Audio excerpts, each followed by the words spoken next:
Oh, what's the happy to have? Of course. Hey, how you guys doing? It's the producer from Brothers Comics. Welcome to it's a new podcast, y'all. We are calling it What We Missed in Wrestling. And we'll get into why and what we're talking about here. It's going to be about a 9-part series as we kind of getting ready for summer. On the line tonight, if you're on YouTube watching this, it's Magnum Brother Beavis. Magnum Brother Beavis, what's happening, brother? Hey, what's up? I'm excited for this. I think it's gonna be fun. Yes. It's gonna be interesting, and we'll get to that in a moment. And then from parts unknown, weight unknown. I liked From Anywhere He Damn Well Pleases. That Anywhere was he my damn well better. pleases. That was Yeah. I like that as Yes. the origin of choice. Right? Yeah, it's Big Hot. What's going on, man? Hello. Yeah, it's real to me, damn it. All right, so how do we phrase this? Okay, so there was okay. There's 3 pillars in nerddom, or there's a lot of pillars in nerddom, and we've talked about them on this podcast before. One is comics, which we talk about a lot. One is gaming and those types of things, which we talk about occasionally or whatever. That's usually when you turn it. I'm not all around or whatever for that. But one of those other pillars of nerddom is professional wrestling. Oof. Now, we were all fans, and I can use almost that past tense there because I don't think any of us are, fans hardcore at this point in time. And there's a game of time where we just didn't mess with it anymore. And we were like, well, when did that happen? Why did it happen? What did we miss in that time? So we're kind of going to go back in time a little bit and see what that is. And the funny thing that I was thinking about earlier today is that kind of these things in nerddom, these pillars are very cyclical.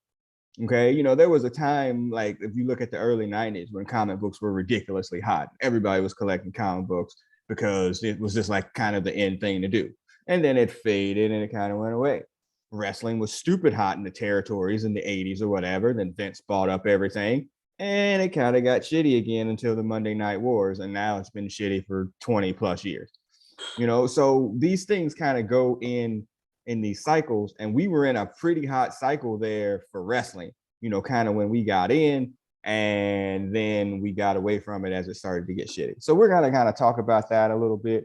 But before we get that, we got to give you some of our bona fides. We do this every time we start something new. So what's your wrestling history? Like, how did you get in, roughly about the correct age? What were you watching? Hutch and I are going to be probably pretty similar. But what do you think, bro? He was like, when did you get in? What were you watching age-wise? What was it? Yeah, so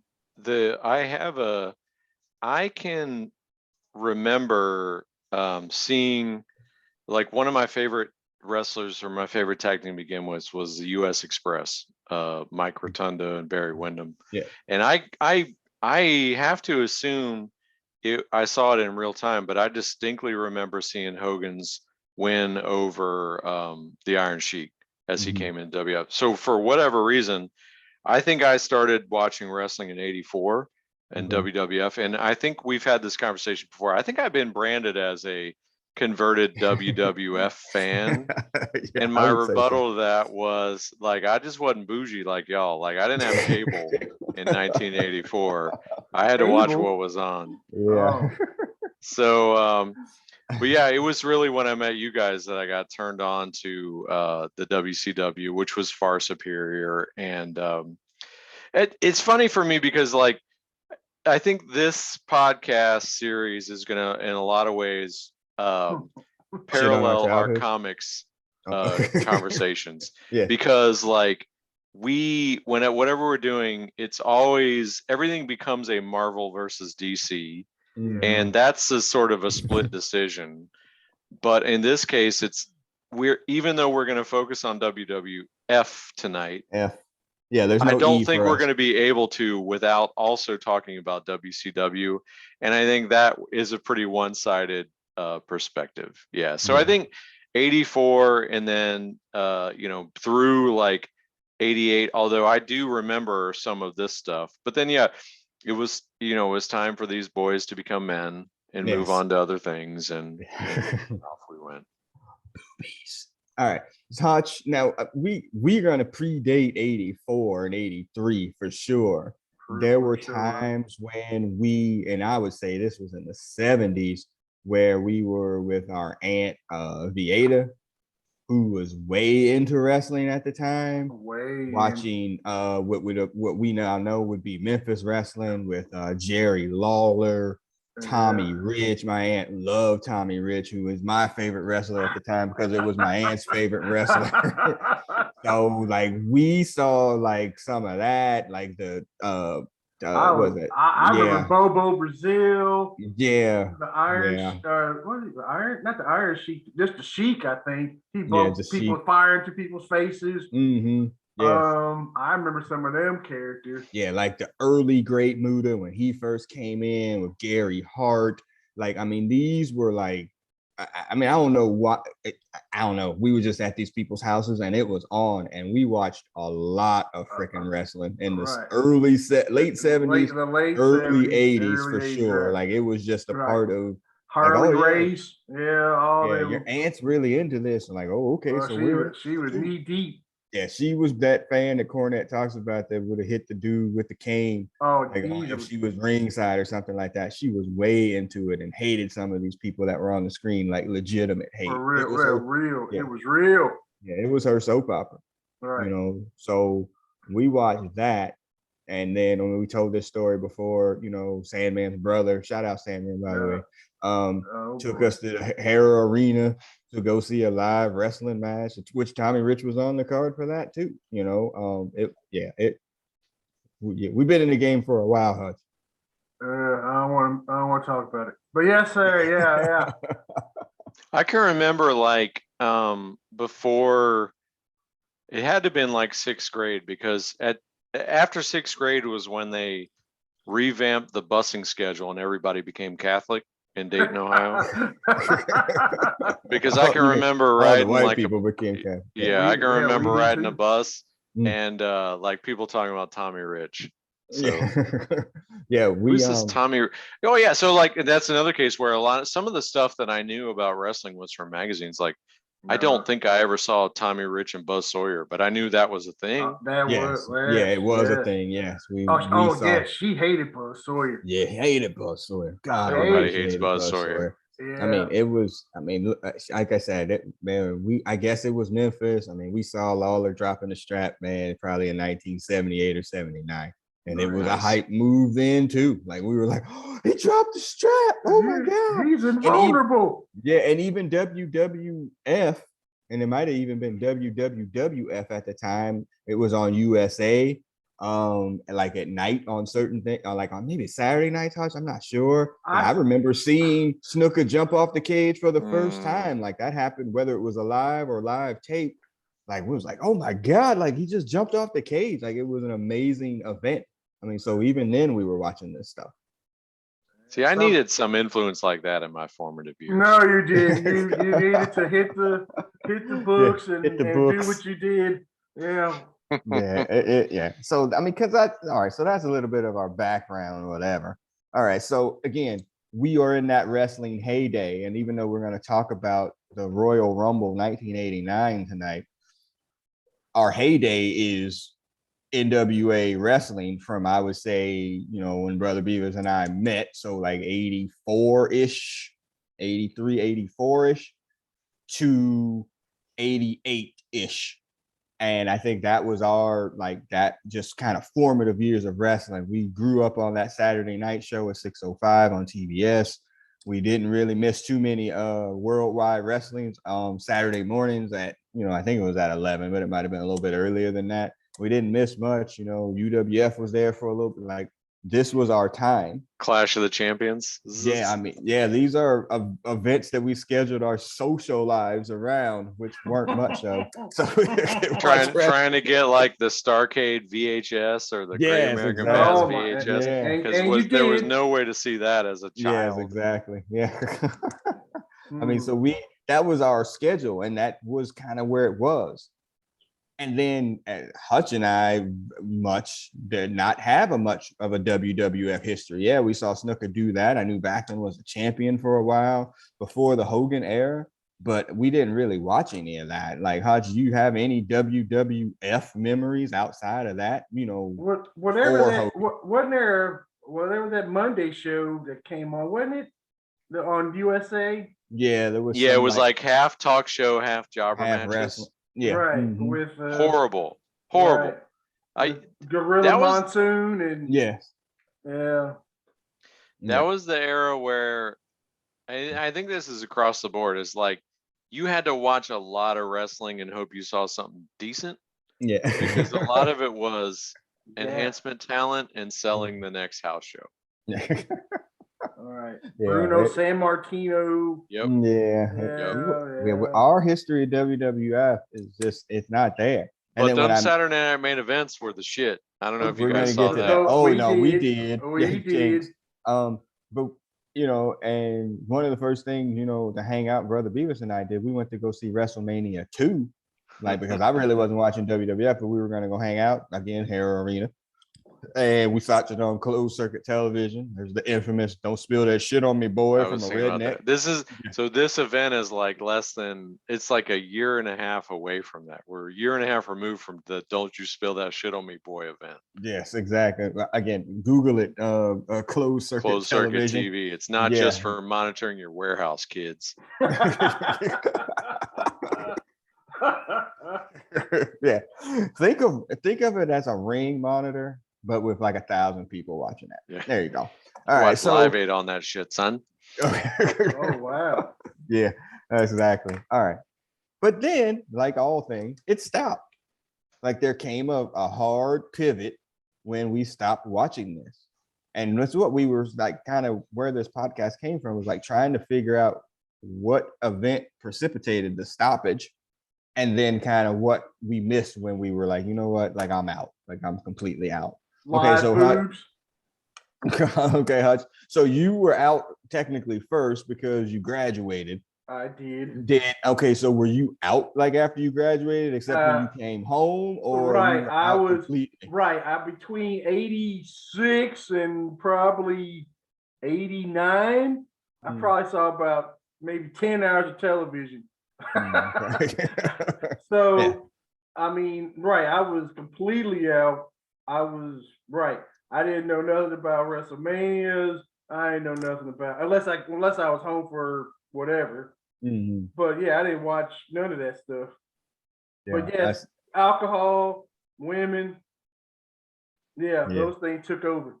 Definitely. Yeah, and I'm gonna have a similar story. Brother Beavis, do you remember when you got out? So I think it was going to college because there's some stuff in early '89 that I definitely watched, but I think the transition to college was not for any cool reasons. It was just like now no longer having access to TV. Yeah. And also, but the other side of it too is like this is true for me in let's just say legitimate professional sports. Like to me, it's only interesting if you have somebody to like talk shit about.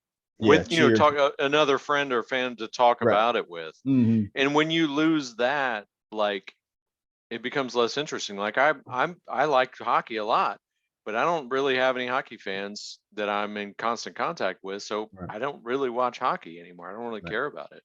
So part of it too was just just the fact that there's not really any wrestling fans around me, and also figuring out like which of the nerd flags are safe to fly at this point. Which one's gonna get me beat up? Right. But in retrospect, like, and I've said this on a number of occasions, there's two kinds of people in the world. There's people who watch professional wrestling, and there's people who admit they watch professional wrestling. So it's not like there was, it's not like, oh shit, you want us to play some D&D, let's roll some characters. There wasn't that at that time. But for whatever. Okay, listen to that statement. Is a counseling trope that we use on people to help them fix and understand their problems. When you say it out loud, it sounds crazy. Hey, you want to play some D&D? Sounds less crazy than, hey, do you want to watch professional wrestling? Like, say it out loud. It sounds great. That sounds crazy. It really. And if I haven't said this before, like we are in, and Hutchins probably knows this. Like we're in the golden years of like D&D is as mainstream as it's ever been going to be, or role playing in general, and I think it's wonderful. But that definitely was not the situation. No, that's a different podcast. I've already told my story about taking D&D stuff to military boot camp. Yeah, that didn't go so well. No. I and I've been thinking about this since Brother B was proposed this podcast. I'm like, I don't remember any of these wrestling events that we're going to go over. And so we're starting in January of 89. So that means I don't remember any of that, which means 88 is also into question. And I'm trying to figure out as I'm looking through, I'm like, man, I don't remember this. I don't remember this. I'm like, and you're gonna go when we go through this podcast or the pay-per-view. I'm like, shit, he was in WWF and had no idea. And somebody that I knew who they were. So I'm thinking senior year. I think I said this to you in a text chain. It was freaking American Pie. Like, look, man, I'm about to fuck somebody. Like like it's got to happen here, man. Like it's a senior year. I haven't had a date, or if I had one, I don't remember it. Like I just could not. Rosie. Yeah, exactly. Yeah, she was. If we were to put a date on it, I think you were aware that Manny Fernandez and Rick Rude took the belts off the Rock and Roll Express. Correct, and we saw that in the Cincinnati Gardens with your pops.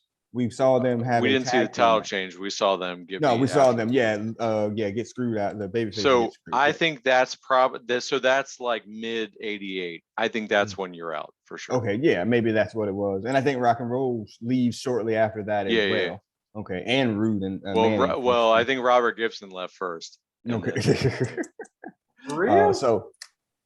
Yeah, Ricky Morton was. Yeah, he was there, sir. Actually, at the next podcast, spoiler alert, I think there's a Ricky Morton, Tommy Rich versus somebody. Was this when he was in the Blue Bloods, the Sir? I don't know if he was even that, or if they just stuck him in it. They're like the fake Rock and Roll Express, or the other Rock and Roll, like just two blonde baby faces. Just watch them and shut up. I think that was their tag team match. Yeah, their tag team match. The soft underbellies. Yeah. Okay. So I'm thinking somewhere in '88, I bailed. There was nothing like that was going to get me, and then I bailed till Nitro, and I think I missed a year of Nitro before I actually started watching Nitro. So I'm out really since to '88 to like '96, '97, and there was no admitting anything about wrestling in undergrad. That was not happening. Because just the thought of it, people would be like, what? That's, that clown stuff. You'd be sitting there like. And you can't do shit about it either. You ain't saying anything. I mean, I buried all my nerddom in undergrad. Like, people didn't know I was into Star Wars. People didn't know I was into comic books. Like, I just was like, no, man, cheese and booze, man. That's what I like. Like, I just didn't, like, share that part of my life with anybody. So all of this is going to be fresh and new to me. I kind of know some of the other stuff just from listening to Cornette's podcast. And man. All right. So we're going to get started. So Royal Rumble 1989 happens on January 15th, 1989. Hutch, I'm going to stick the dagger here. Bengals lose the Super Bowl a week later. Thanks. Yeah, I know. When I was doing my research, I was pretty sick. Everything seems to go around Bengals losing something. Yeah. Well, I'm thinking about that too. I was like, all right, so that means the Bengals were good, which also might be why I wasn't watching wrestling. You know what I mean? Like the Super Bowl year. That probably might have been why I wasn't watching it, because I was just like, with the Bengals. So maybe. I don't know. All right. So our commentators are Gorilla Monsoon and Jesse Labate Ventura. I got a question here. It's the classic. Wait, are we watching the video yet? We are, not yet. We're gonna cut it on in a second. Okay, we got it's classic babyface and heel announcers. What's your thoughts on that? My initial thought is one of the reasons that wrestling sucks today is that the line has been completely blurred between baby faces and heels. But what did you think about Gorilla and Jesse Ventura? As soon as it came on, I was like, "Oh shit, this is so amazing," because it's the straight-laced Gorilla Monsoon and I'm a heel and I'm going to cheer for the heel, but I'm also going to call you out on your BS, Monsoon. Yes. This is a great commentary team. Yeah, and I remember hating Gorilla when I was a kid, and now listening to it now, I was like, this is how it's done. Like, I get it. Like, I can see how he was, whatever. Hutch, Gorilla, and Jesse the Body. Um, yeah, I like them both. I kind of like Jesse Ventura, Yeah. even though It's he's good. kind of weird. Yeah. Yeah. Pre-conspiracy theory, governor of Minnesota. Yes, definitely a good He was, like and person. former SEAL. Yeah, he shared Yes, all the that stories. what's he in Predator also? He was in Ain't got Predator. time to bleed. Yeah. But I mean, for Gorilla was the ex-wrestler, but he was also kind of the straight play-by-play man. So he was like the Tony Schiavone, but actually a wrestler. So Right. like a Tony Schiavone with credibility. Right. And they didn't have just the shill. No, there was no shill. There was no shill in this team that you don't have the David Crockett or what Tony's become. Come on, Tommy. Yeah. So as soon as it came on, I was like, oh. Yeah. But I think Tommy. like the Jim Ross and Jesse Ventura team. I hope we get to that at some point. But yeah. And we will.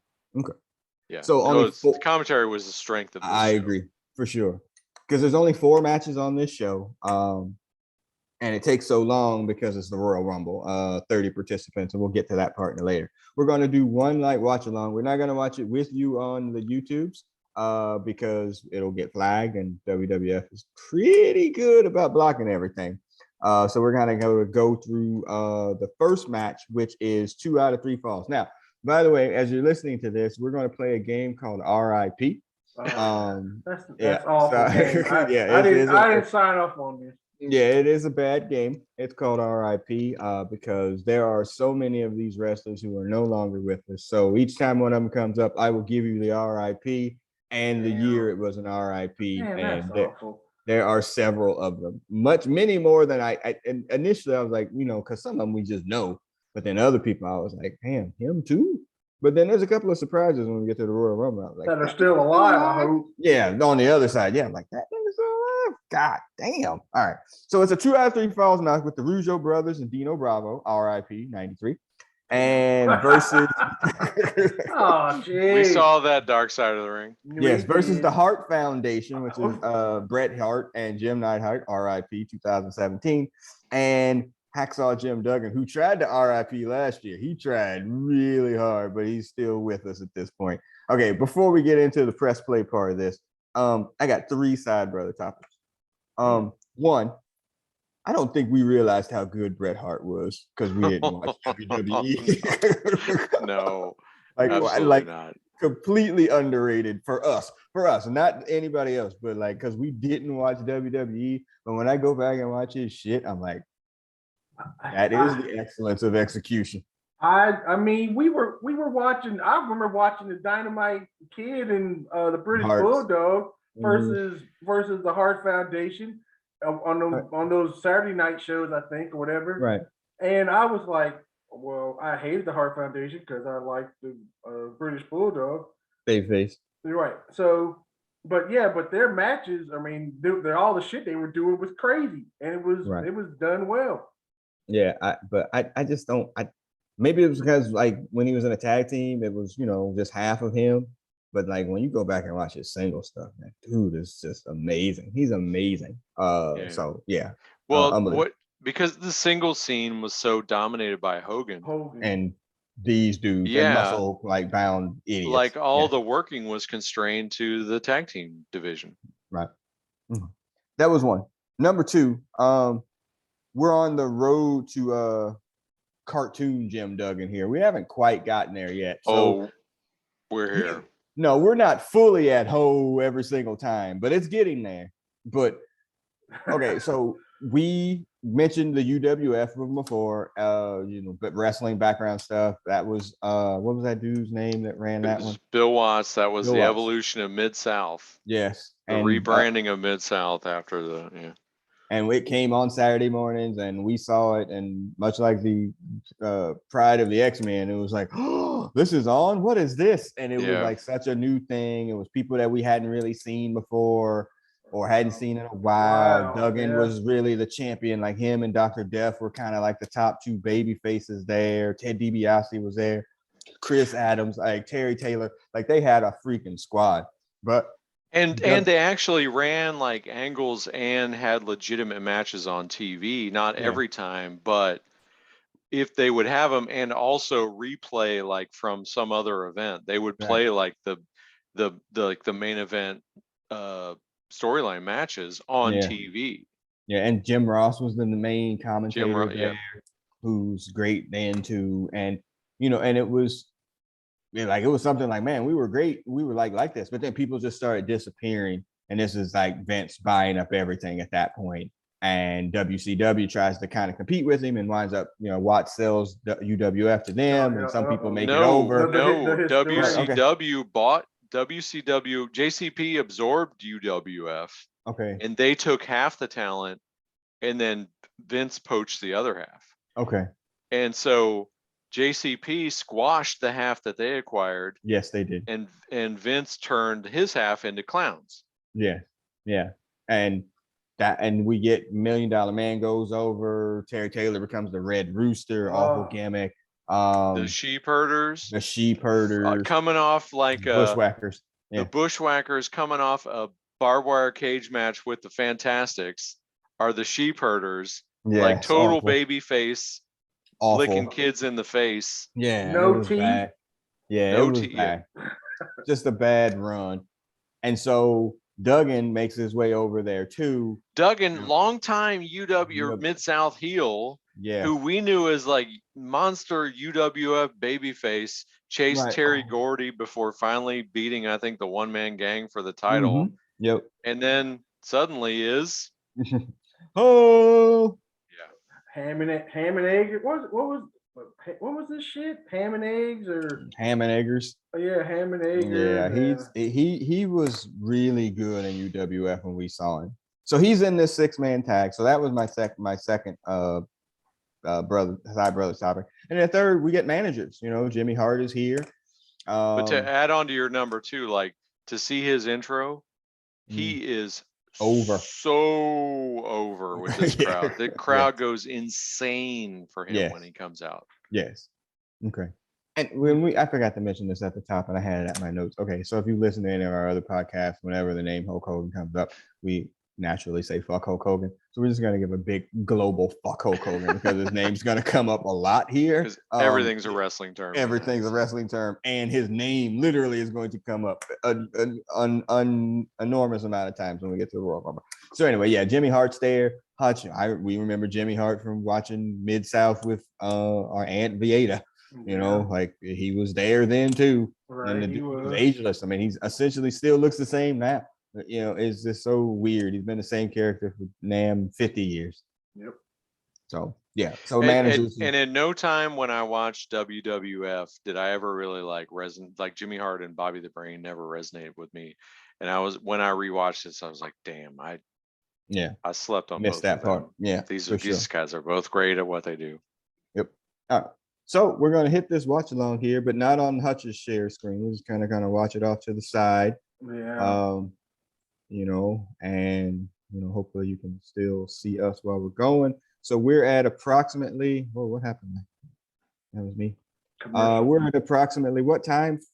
I have 5:22, which is right after the first commercial break that the cock is showing me. The cock.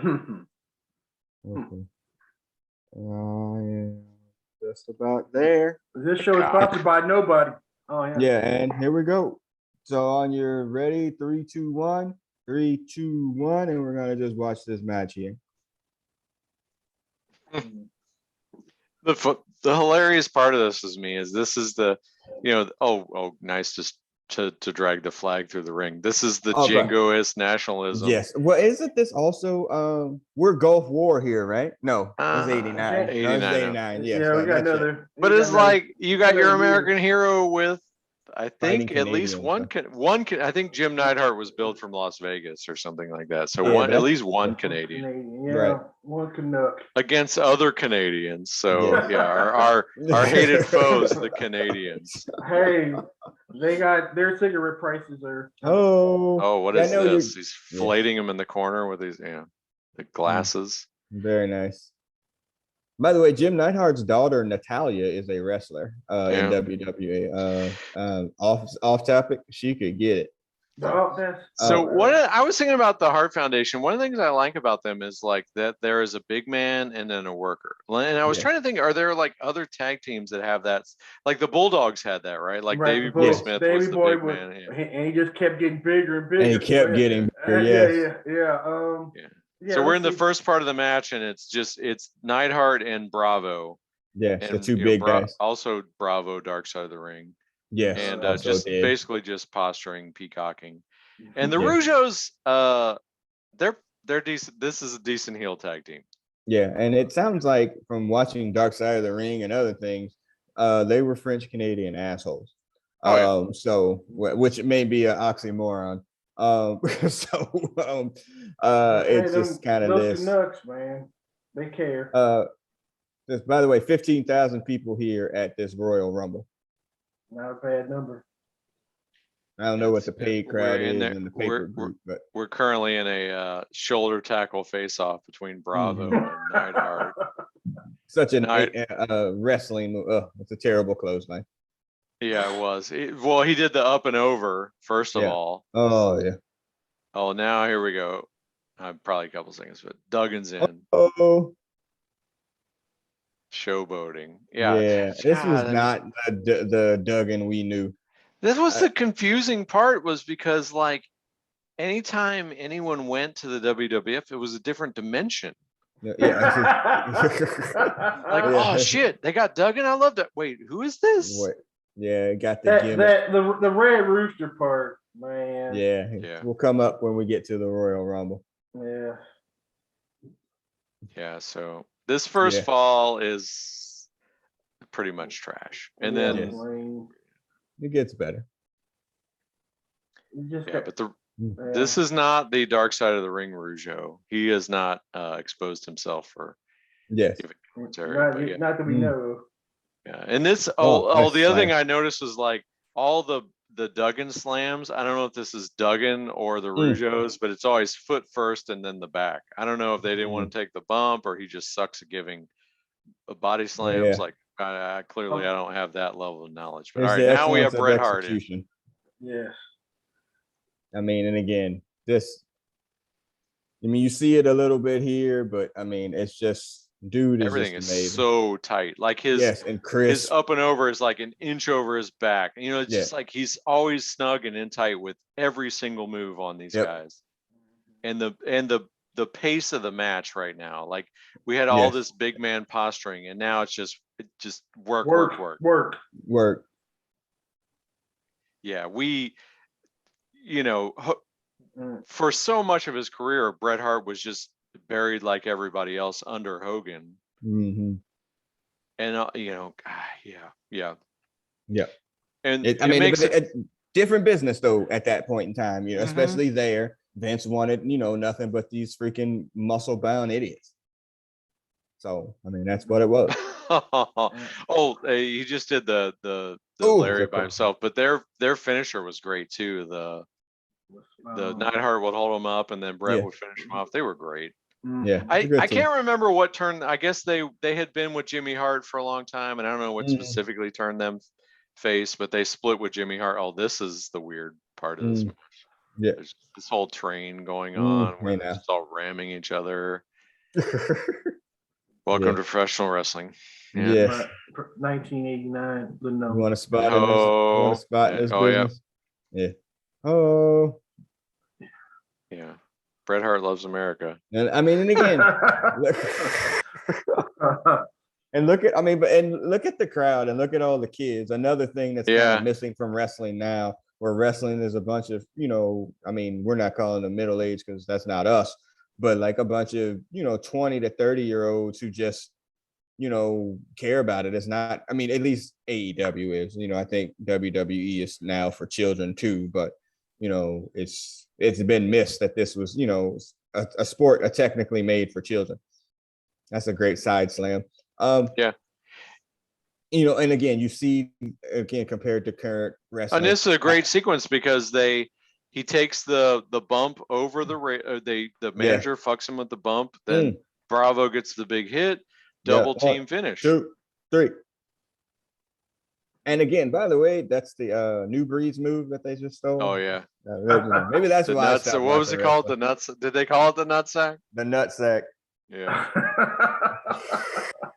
So Oh, great that's psychology new on the finish, and then so little known fact, the hook of this match is the 2 out of 3 stipulation is whoever gets you have to return to the ring with the same people who just finished the last fall. Right. So they're talking now about like, oh, Bret Hart's got to recover, but he's got to stay in the ring.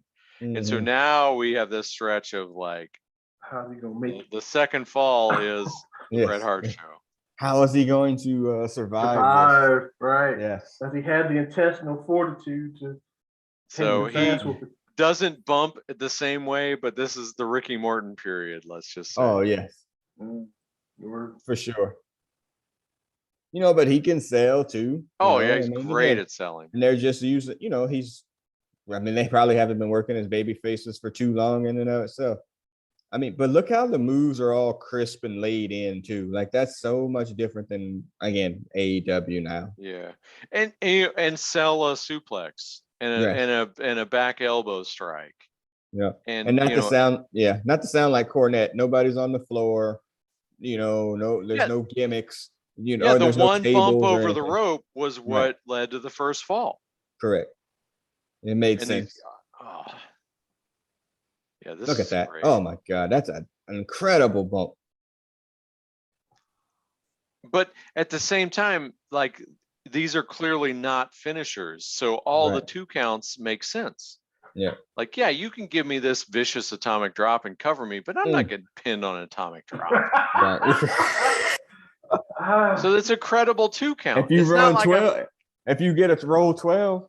Yeah, I'm not kicking out of pile drivers, but I'll kick out of atomic drop and a back elbow strike off some ropes bullshit, even some tag team stuff. No, this is great. This looks like that hurt. It probably did. But they're thinking here, we got our first fall, we just got to finish them off, get our second, we're out of here. We defend Canada's honor, but right. And again, think about what bear hug. What's that? A rest hold is that what it's called? Yeah. But look at him working the rest hold. Yes. But the crowd is into it. It's not that. Oh yeah. Oh, and his shoulders go down. You get pinned on the bear hug. Yes.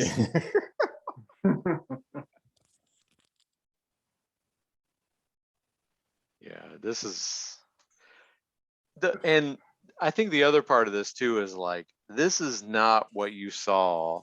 This particular match is not what you saw on any WWF TV program.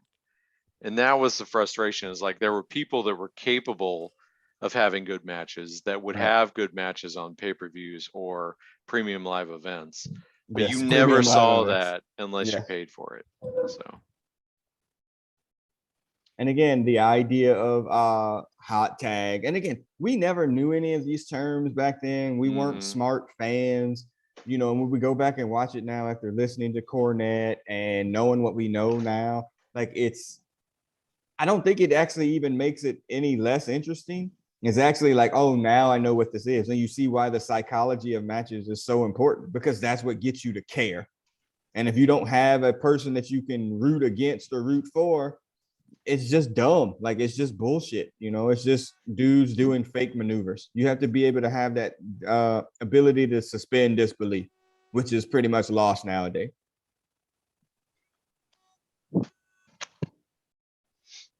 Getting. Yeah, that Dino Bravo death is kind of suspicious on Dark Side, by the way. we should have mentioned that. That's kind of what brought us. That's what kind of brought me back. Yeah, it's kind of. Well, you know what? He kind of hit him. He was one of those dudes. Bravo was one of those dudes that they brought in. He got all blued up like he is now, so he could face Hogan and lose in 6 minutes. That's the thing that hit me over this entire pay-per-view, is the WWF roster is just littered with these big man, now mid-carders, who have nothing to do, because they were brought in for a program with Hogan to get beat, and now there's nothing for them. Yeah, they're just hanging out with a bad gimmick. And so they have like, they had to manufacture like, you know, you can be the king, or you've won the Royal Rumble. You know, they have to manufacture all these non-belt things. And I think the other side of this too is the way the WWF regarded the Intercontinental title is different than like the US title. The way that led to and were related to the world title. Like the Intercontinental Champion was like mostly something to keep people busy, or you know, it was, you know, the realm of, I don't know, didn't Greg Valentine have it for the longest time? I don't know.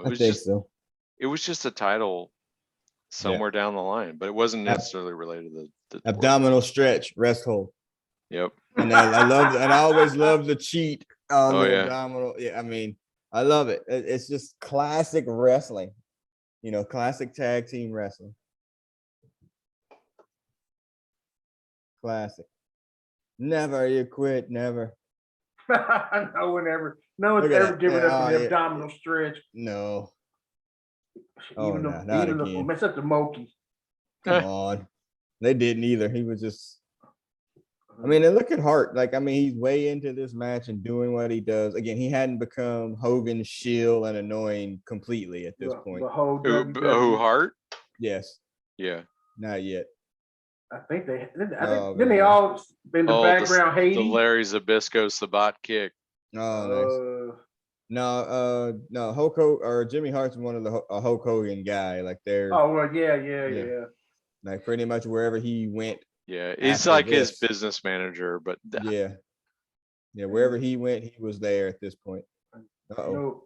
Yeah, so Brett has been this entire fall. He's worked this entire fall, which is how they got through a 20-minute match with the likes of Jim Neidhart. But look at the heat.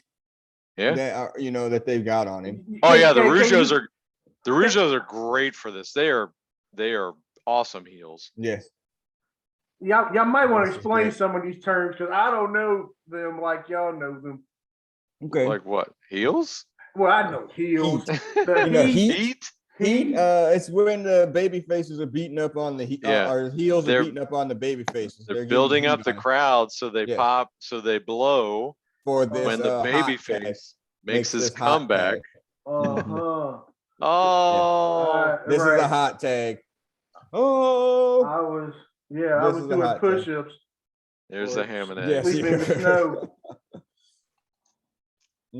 That elbow was stiff. And this idea of throwing working punches, like this is just something that doesn't exist anymore either.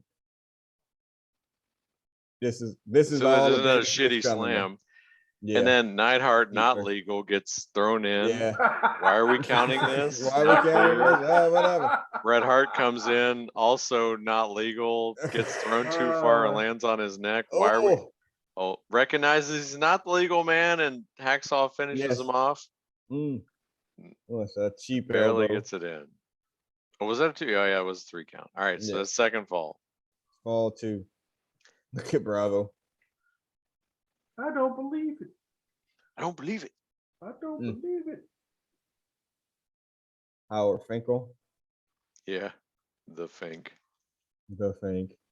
I mean, and look how hot these people are for this. They are really excited. This is as good of a wrestling match as one got in the WWF in 1989. Right. Because the top of the card was Hogan, Warrior. Power moves on Hogan until he did the thing. Right, and tore off the shirt. Yep. But now this is before Duggan and Iron Sheik got caught with the cocaine. Probably more than marijuana.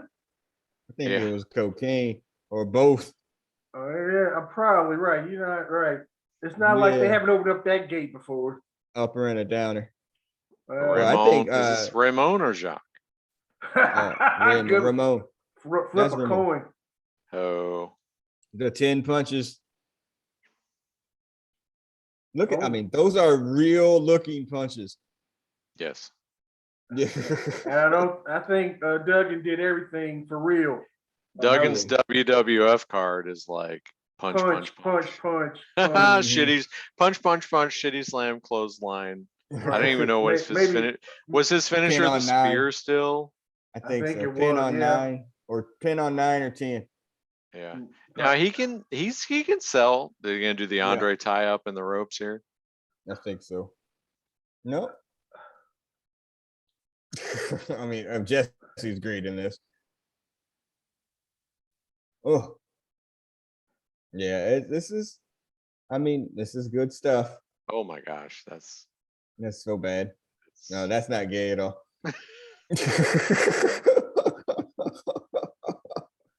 Awful. Yeah. Nah, that's great. Who's the French Canadian manager? The Rougeaus had him. I think the Rougeaus had a manager and Dino Bravo had a manager, and I can't remember which is which. I think what this is the split from the Hart Foundation to involved Jimmy Hart going over to the Rougeaus. No. And I think Frenchie is Dino Bravo's manager. I think it's Frenchie and Dino Bravo, and then the Rouge. Oh, nice drop kick. That was the Tommy Rogers shit there. Yeah. Like Duggan tried to Hulk up and they were like, hey, we can't do that here. Yeah, like that's coming in like an hour and 15 minutes. You can't do that right now. Yeah, sorry. Yeah, can't only do that on once a show, and it's not what you. So I think we're gonna end up with Neidhart wrestled like a minute of this match. Yeah. About 5 He had minutes. the initial posturing with Bravo, and then Brett worked the entire middle, and now Duggan's working the entire third fall and doing great. Getting heat. He's like, well, I work for Bill Watts. I mean, I'm used to working a match. I'm not Jim Neidhart. Poor Jim Neidhart. Hutch, wouldn't have been around when UWF came on, except for when you came home. When I came home, do you remember us like being like, "Oh shit, there's this thing"? That was like nothing we'd ever seen. Yes, I remember several times trying to get the VCR to play in the living room. Yeah, and the tape that was inside the VCR before I bought whatever I got from Blockbuster was WC or UCF, UWF, NWA, WCW, whoever they were at the time. Right. Yeah, this is excellence of execution. Right. So. Yeah, it was so good when it was on for that brief period of time. Right. But if you hit that play button before you took that tape out, and it's these dudes diving on top of each other, and you had and I had Sanji, bless you. But yeah, she'd be like, "What in the hell is this?" Nice. Oh, see this? Yes. But it was the same thing as like it was every third tier promotion, whether it was WCW, AWA, UWF, was like, well, it was on at 11 o'clock on Saturday last week, but I don't know what it's going to be on this week. Like you didn't really know. Filling in spot. Oh, so I don't know if we missed or they just show the replay, but Duggan, when he like gets this 2x4 shot in and then like hides it behind his body, his face, right, the face. Yeah, like his I didn't do nothing. That ain't right. You didn't see nothing. You didn't do nothing. That was great. Mm-hmm. Here we go. The replay.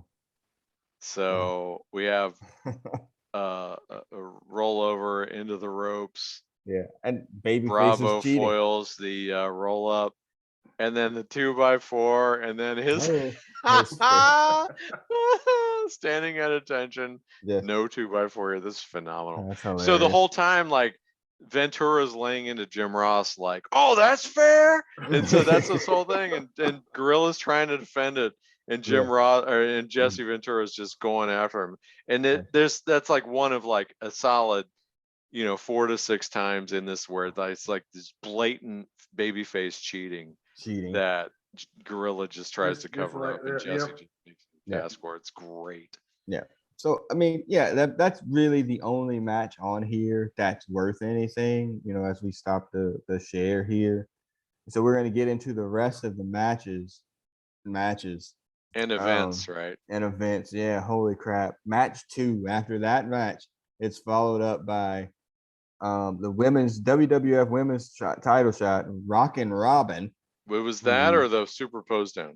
No, it's after. That's next. It's Rockin' Robin and versus my note says Judy Martin. Judy Martin. What the fuck? Like, that is somebody's grandmother that they rolled out there. And Rockin' Robin, if she's 89 pounds soaking wet, that's it. Now we know Rockin' Robin, part of the Jake the Snake, Sam Houston debauchery of whatever, Dark Side of the Ring. By the way, it did not get renewed for season 4. I just saw that online. You know why? I'm gonna say go ahead. I say Vince. But maybe no, because everybody that was in it got blowback.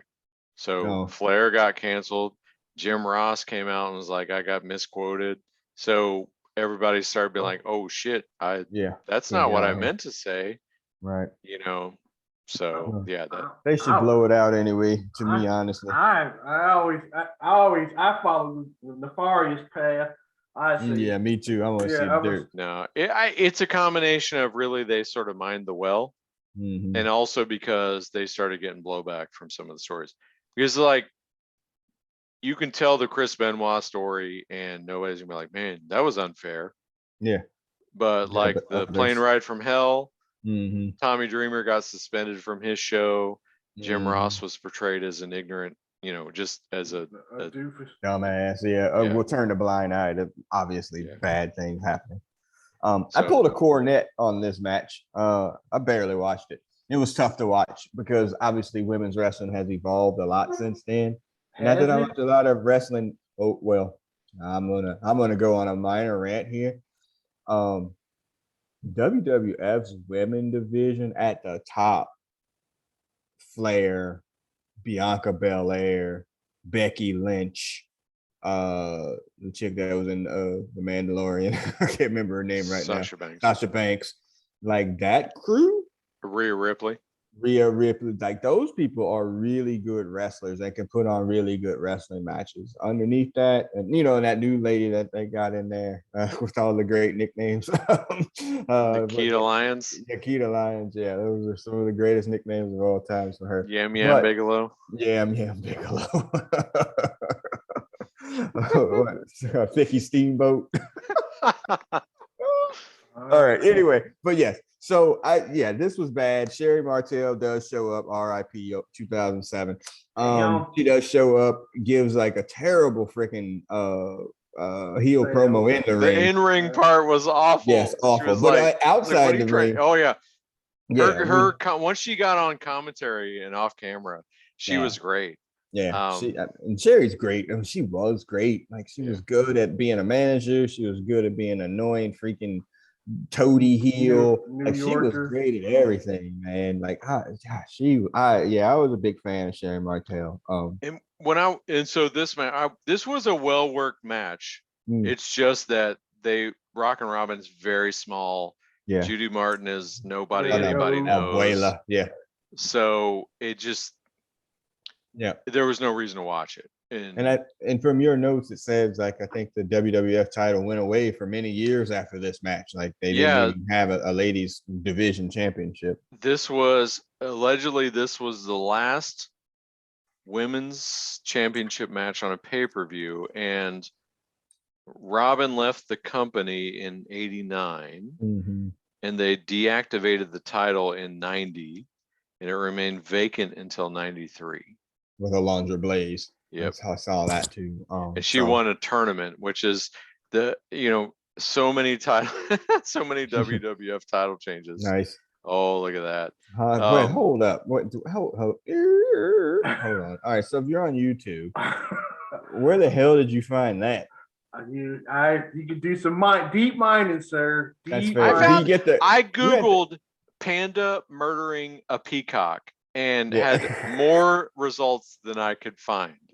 So if whatever you want, just go Google it and search, click the image button and it's out there. Okay. So that's a wrestling. If you're on YouTube, that's a wrestling game we used to play. But you don't. Did you have the cards? Is the cards there too? No, there's all kind of stuff here. It looks Well, like that's just they're a on the picture. far right. But Maybe those the are- far right washed This, out. Yeah, this, okay, this but is a super advanced version that I don't even remember. Okay, No, but those are the pin charts for the special matches. for the special match. Okay, but Because if you roll double X, then you got to roll on the Texas Death chart. I barely remember that. Well, in the same breath too, I also had a moment there that I was like, wait, is that your couch? But that's just a picture. Okay, we're good. I was like, nigga, you holding out. Funny guy. All right. Okay. So we're getting past that. Match 3, and this is air quotations here. Match 3 is the pose down between the Ultimate Warrior, RIP 2014, and Rick Rude, RIP 1999. Hutch, we had with this Bobby Heenan, RIP. With Bobby, yeah. Oh, I forgot. I didn't even have that. Oh, very recently, RIP. $300. $300. The hilarious part of that is that $300 now feels as unattainable as the $20 it was when we actually bought it. We had to like pool our paper route money to get that shit. It might as well have been $300 back then. Somebody cut out the pictures. We didn't have pictures, did we? That No, we was didn't not have the game. pictures. That was No. not the game that we played. No, it was not. Look at the No. McAdeen, Mm. Dusty Rhodes. Dusty. You say that about that, just a side brother topic. It's like when we used to go to Dragon's Lair and that giant size X-Men #1 was like $50. Oh, yeah. Fuck, man, I can't pay for that. I can't pay for that shit. Right. You were closer to $50 then than you are to 8,000 now for a comic book, right? Or whatever it is. So damn. All right. So yeah. So the pose down happens. It's not a match. Okay. So I have a couple of notes. The idea is stupid, but much like Bret Hart, I think we underestimated how good Rick Rude was too. As a heel, a shit getting a heel, like he could really like kind of turn people like really bad, and he could fucking wrestle too. Yeah. Like I think we missed that part of it. Well, but the Ultimate Warrior's trash, complete trash. I think we had a limited view of Rick Rude. I think I knew he came from the AWA and he was briefly in WCW, and I always hear like Cornette talk shit about him, like not shit, but like that he wasn't great and he grew into the microphone and stuff like that. But I thought even in WCW, I thought he was credible, and he was fine for whatever. But watching this, I'm like, this guy is great. And I remember when he came out, when he was feuding with Jake the Snake, which I don't know if it's before or after this, but when he had Jake's wife's face painted on his tights. On his tights. Yeah. I do remember that. Yeah. So yeah, he was great. And the irony is he's got Bobby the Brain, who's I was watching this, I was like, oh my God, none of this resonated with me when I was a kid, and bow down now. But like Bobby the Brain and Rick Rude, because Bobby's like, now, everyone hates Bobby the Brain Heenan. He's like, now, but I want you all to be fair. I understand, you may not like this man, but I'm expecting you to be fair. And that's so comical. And Rude's like, when he's always pumping himself up and doing push-ups in between moves, this is way better. Like, I guarantee if I saw this when it came out, I'm like, what are we doing here? Yeah. I enjoyed this so much watching it now, just for like the healing, because Ultimate Warrior sucks so bad. He sucks so bad. He's just like a prop. They could have put a cardboard thing in the corner. Yeah, he's and terrible. The fact that he ends up getting beat down. And here's another one. He goes nuts on everybody that tries to wake him up and doesn't get suspended. And Ventura's like calling for his suspension the entire time. And Monsoon's defending him. I love this so much now. And there was nothing for me 30 years ago, whenever this came out. Yeah, it's just it was hokey in that idea back then. But I mean, Rude Rude could carry, and that's what they needed. That's why Warriors stopped being cool, because there was nobody that could carry him. Like after he beats Hogan in WrestleMania, like that was it. Like where else is there to go at this point? And there was just nobody else to keep carrying him through matches because he sucked. He had like 3 moves. and that was it, and obviously we've seen the documentaries and we've heard the commentaries. He was absolutely an impossible person to deal with, and that's what's got him essentially banned for the longest time. And whether you call it a tragedy or karma, once he gets back into the fold of WWE and gets to the Hall of Fame, nigga died like 2 or 3 days later. Yeah. So I mean, like the next day, right? Yeah, it was really close. Yeah, like he got in, he had the ceremony, he came and did his speech on Raw, and then I think he died the next day. So, and the crazy part too is like they will point back to WrestleMania 3 as Andre putting over Hogan as giving him the nod and making him the star. It's not 3 years later that Hogan puts over the Warrior at WrestleMania 6. Well, it is 3 years later at WrestleMania 6. And it's like, so if Andre putting over Hogan was so big that 3 years later you basically put this guy over to give him, that was a bad call. Vince was completely just obsessed with the muscles, and he obsessed with the muscles and also over with Hogan because of the steroid trial. Yes, that's true. Yeah, that's right. That was coming up at that time. And I think he did it just to piss Hulk Hogan off. Yeah, that from what we've heard and read, they have a complicated relationship, to say the least. Okay, match number 4. It's King Haku versus Harley Race, RIP 2019. And this is one of those things I never knew Haku was in the WWF. Not a chance. Remember, I knew that. WCW, but I never knew he was in. They call Ming. Yeah, I never knew he was in the WWF. So they had this, the King of the Ring. Harley Race is at the end of his career going out sad. He was out in the damn early to mid 80s. But he was brought in to be like one of those pushover wins for Hogan too. Right. No, he was brought over to pushover win for Hogan too because he was the former NWA champion. And like, oh, well, you're just beating this dude. And he was brought in. I think I watched him lose on Saturday night's main event.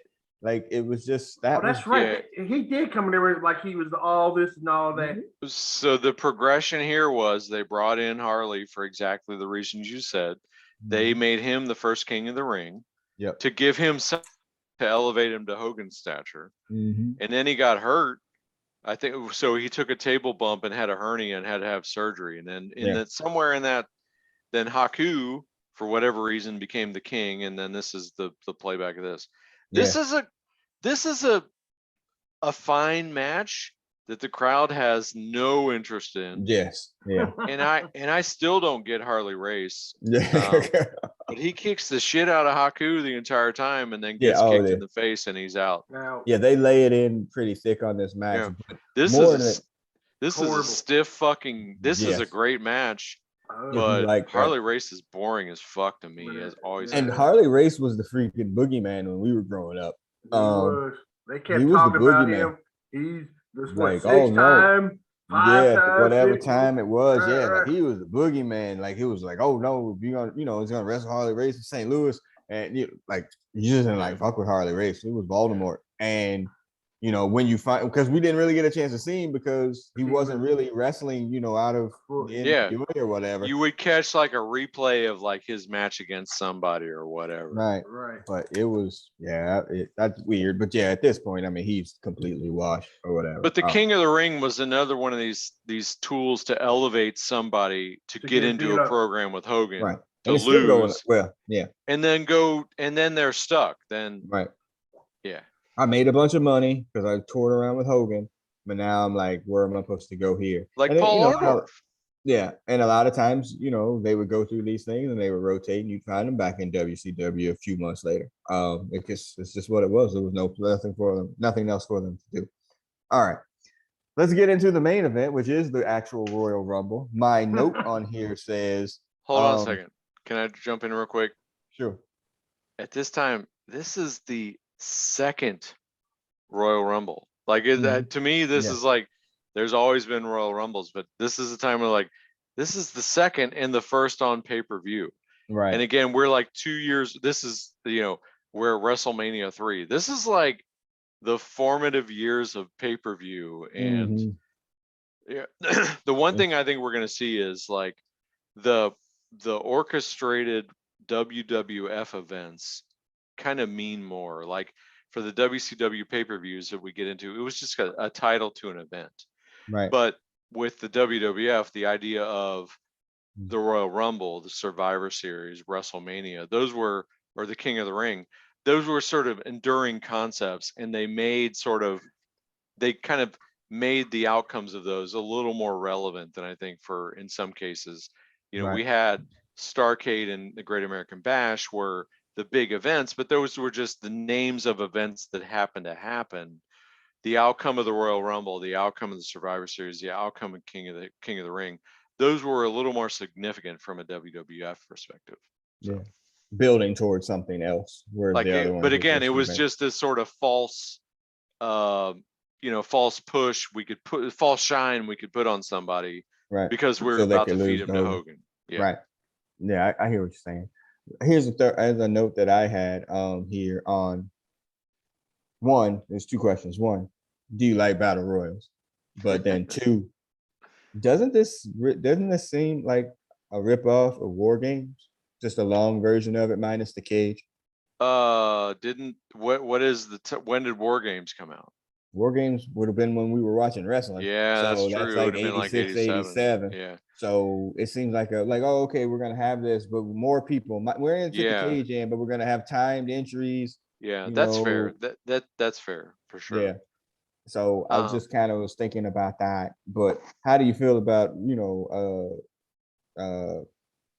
gosh, I forgot the word. Battle royals, huh? I like battle royals. Really? I do. That the first guy that gets in there ain't gonna never win shit. Well, but draw a distinction between a battle royal of throwing however many people in the ring versus the Royal Rumble, which is this progression. Every was it 3 minutes? 2 minutes. Two every 2 minutes, so somebody comes in. Yeah, so the War Games was 5 minutes for the first two, and then alternating. So the obvious distinction with the War Games was the offsetting, well, not even the offsetting advantage, but the progressive 2 minute advantages of one team against the other. 2-on-1. And so, but I mean, so yeah, there's that. I don't necessarily love Royal Rumbles, but I like a format like this where there's a story to tell. And also, I don't know exactly which game it was, but there was a WWF game on there was Nintendo one. 64. Yeah, I see. It had a battle royal mode where you started with 4. You would set up like 20 or 30 people, and you would start with 4, and then would just keep feeding them in. Yeah, I brought this up to Hutch because I thought that this was a thing, but not in '89. Like I think it came a little bit later. Okay. So the format of the battle royal in the game that I played on Nintendo 64 wasn't the Royal Rumble, but it was a progressive battle royal, and I fucking love that shit. And I would play Kurt Angle. And there was a way you could do other people's moves. Yeah. So my whole line was like, "Did you ever wonder what your finishing move was?" And I would interact with Kurt Angle and put your finishing move on you. Yeah, I fucking love that shit. That's a favorite move, by the way. Just my. Did you ever wonder what your finishing move was? Bam! Just fuck you with it. Yeah, yeah, that was great. I still have that game. I'm probably looking at it right now, or at least the WCW version, whatever. And I never knew that shit about you can take other people's moves, finish a move. I never knew. Yeah, you turn the stick in the opposite direction or some shit like that. I can't remember, but I would go drop I would go drop grown ass man money on a Nintendo 64 and that cartridge just to get it back. If I had 3 people that I could fucking humiliate in that game. You like this? Yeah.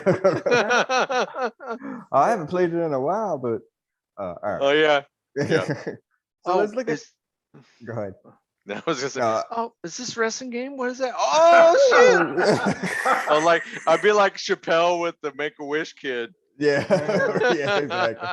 Dunking on him. All right. So let's look at the Royal Rumble. 30 participants. We're gonna go through it. We're gonna say some RIPs. Lots of RIPs. And well, actually, not as many as the undercard. And we'll kind of go through and have a little bit of notes here. All right. So 1 and 2 are Axe and Smash of Demolition. again, kind of, tag team partners to fight one another. That's kind of a cool idea, especially back then. It just didn't happen, where you had two baby faces or two heels fighting one another for 3 minutes or whatever. So yeah, that's fine.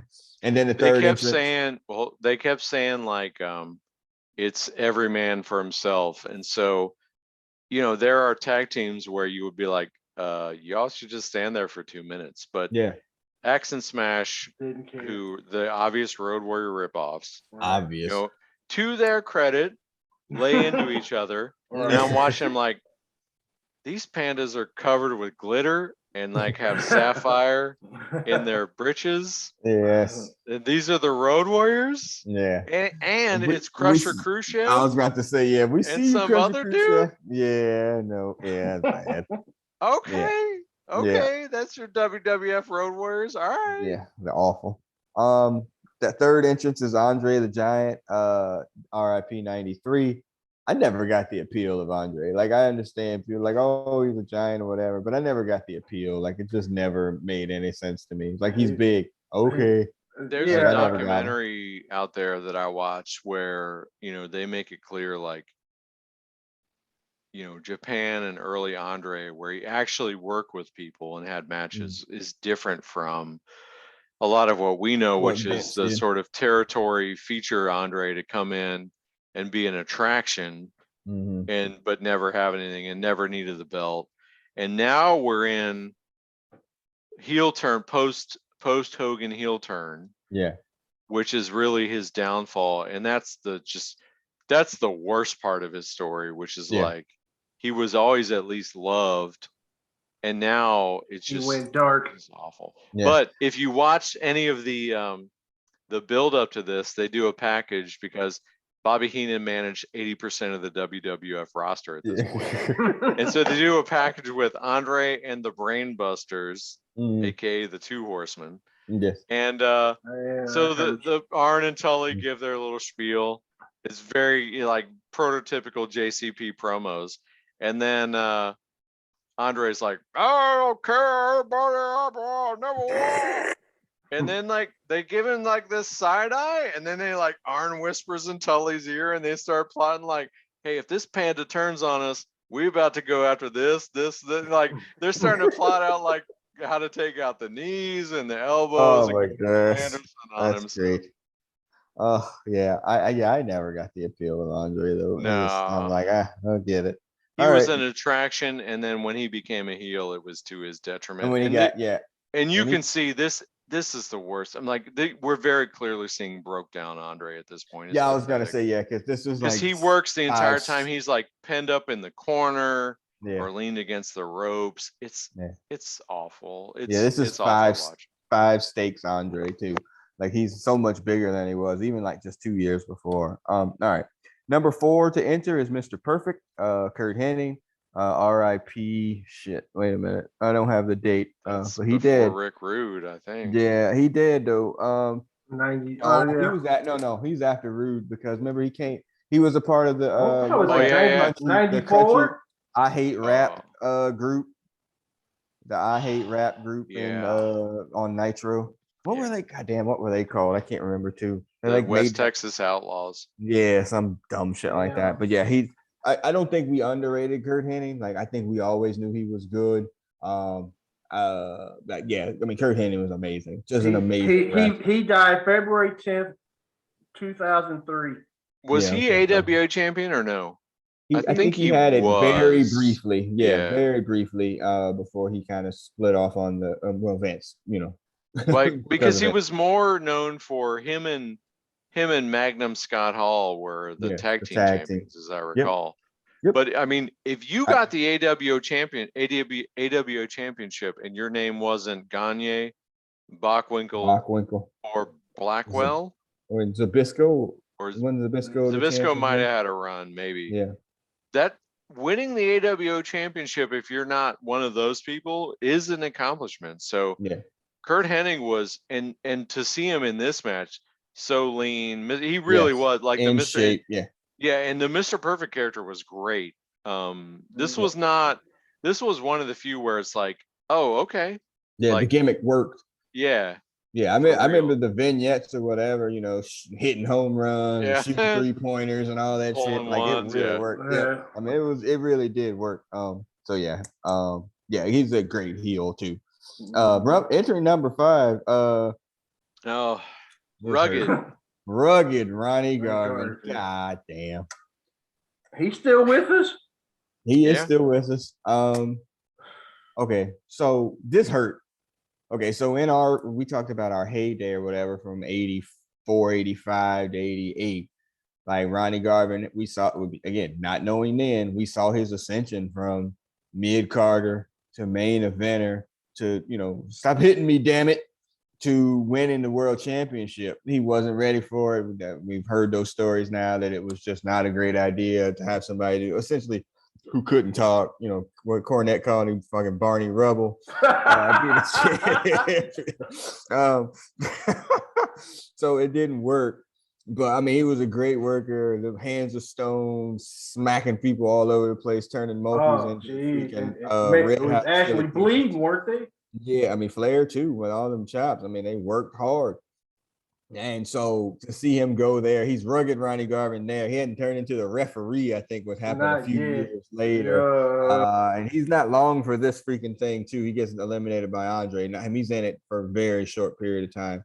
Andre eliminated. Yeah, awful. Just awful. Let's watch Willie Mays play. This is Willie Mays playing for the Giants, man. This is just what Joe Namath playing for the Rams. This is awful. You didn't want to see it. It's just bad. Rugged Ronnie Garvin. We all have great Ronnie Garvin memories. Like I said, I mean, he's right at the edge of the top 5 babyface in JCP for any particular, like Magnum, Dusty, throw in the Road Warriors or the Rock and Roll Express or whatever, and then right there, he was Magnum's partner in the second Crockett Cup tournament. Yes. Mm-hmm. So right up there, and a complete afterthought in the WWF before the referee run, which made no sense. Could have never found a gimmick that was going to work for him because they couldn't figure out to. But Crusher Khrushchev goes. I mean, Demolition Smash goes out first. Yes, from Andre. From Andre, yeah. Okay. And then Ronnie Garvin goes out, not quite before the next contestant, but just about. Next contestant, Greg Valentine. Yeah, number 6 is Greg Valentine. Again, somebody who, if our old school watching with NBA, the freaking wrestling shows, when he was, she hated him. He was in shape. He didn't have that freaking beard belly gut that he had like later on in life.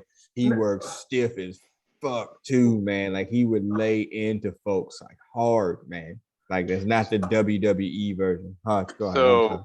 Sorry, go ahead. I was gonna say, who was the fake Nature Boy? There was Buddy Landale. Buddy Landale. Yeah. Yeah, that's right. But for some reason, I always kind of got Greg Valentine mixed up with that. But I guess him and Flair were United States Tag Team Champions there for a while. Like, I mean, again, this is pre us, at least in being able to watch it. But I think him and Flair were tag team champions at some point. Holy mackerel! And I think I'd like to see that. As I think the one amongst us who watched the most WWF, I have to say, Greg Valentine, I think was on at least 95% of the televised WWF shows. Yeah, and his matches were boring. Yes, that's a great call. So. I have no love.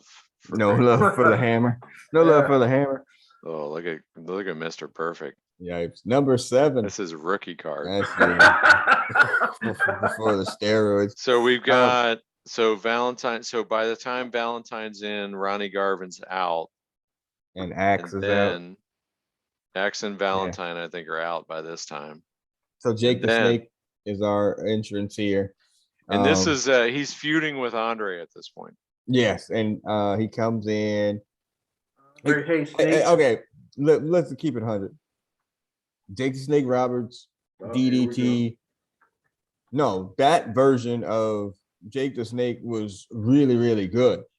Then the drugs and all the stuff that went with it. Then he leaves and comes back, and then his, he leads to the birth, the freaking Stone Cold. Yep. I mean, like that's it. John 3:16 says, "I'll kick your ass." Okay, so like that. I mean, he has to get. I mean, again, it's the Stone Cold's promo, but like his feud with him is what put Stone Cold over the top. So like he has to get that. But at this point, I think he's in the middle of in the descent towards drug irrelevancy. Yeah, here. I don't know. I have no recollection of what turned him face. Yeah, I don't even know. Unless maybe I guess it was probably the Rick Rude feud, right? Because that was where like Rick Rude was a bigger heel, and he was Cheryl Roberts. Yeah, and this is when Steamboat left, right after Steamboat left. Oh yeah, so it would have been Steamboat Roberts into Roberts Rude. Yeah. So yeah, he's a baby face. He's going to get eliminated by Andre as well, and we'll get there while Andre gets out here in a second. Number 8. with like Roberts is in for 2 minutes and 8 seconds. Yeah, and then he gets eliminated by Andre. So that's for the duration of our next entrance. Yes, Cowboy. Yeah, what the fuck? My note says, what the fuck? Well, nobody cares about Ron Bass. How the hell is he in this thing? RIP 2017. We're gonna skip right to the next one. Wait, was Ron Bass was a fixture of he was on like Smoky Saturday, Mountain, right? Well, this is pre-Smoky Mountain time. And right, maybe he was like after. Yeah, like he was the guy. He was am I thinking of somebody different? That was helping Cornette. I don't remember or know. Yeah, I don't know. He was in NWA, but he was just kind of like, yeah, you're kind of Cowboy. I had no recollection of Cowboy Ron Bass in the WWF, and I'm apparently a WWF mark. So, and he's RIP anyway. So we're moving on. Number 9 is the Heartbreak Kid. Before he's a Heartbreak Kid, it's Shawn Michaels, y'all. I'm not a fan. He was the Heartbreak Kid before he was fucking Kenny Omega. This is finger bang. Yes. Like his move, everything he does. Yes. Is so over the top. Yeah. But you could see the potential. Like you could see it. You could see what became like the world champion Heartbreak Kid and all that. But his everything he does is so different from everybody else in not a great way. Yes. He is working too hard. He's Sean McFingerbang. Yeah. 1.0.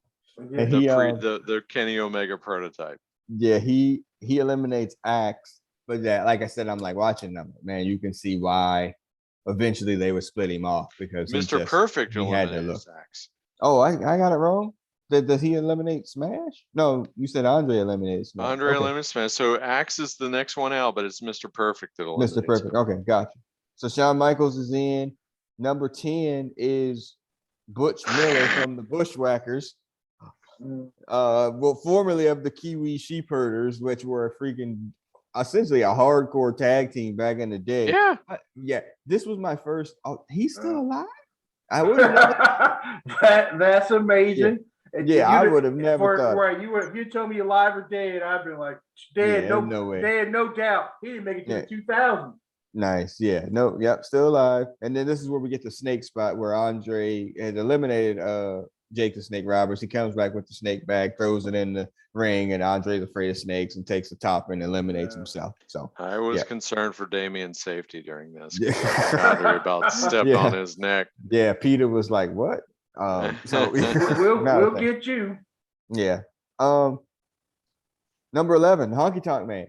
Okay, I'm probably gonna be in clearly in the minority here. Right. If you say anything about liking him. Honky Tonk Man was a heat getting some bitch. He could get heat. So I haven't saying he was a great wrestler or nothing like that, but he could get heat. He gets eliminated by Tito Santana, which is number 12. So Honky Tonk Man. So the thing about Honky Tonk Man is he took the IC title off of Ricky Steamboat. Yeah. Which is criminal. I mean, that's just he left town after, didn't he? Yeah. So yes, he is and the narrative of the commentary was that everyone hates Honky Tonk Man in the Royal Rumble. Right. And so there's that, but that's just for me. It's like that's some original sin shit. Like they made Ricky Steamboat lay down for you. That you're not clean. And he and I think Honky Tonk is just might be a lightweight terrible person, because I've heard Bischoff talk about one of the happiest days of his life was when he fired him. So yeah, he might just be whatever. All right. Number 13 is Bad News Brown. We skipped. You said it, but we didn't pause, and I have to pause here because Tito Santana.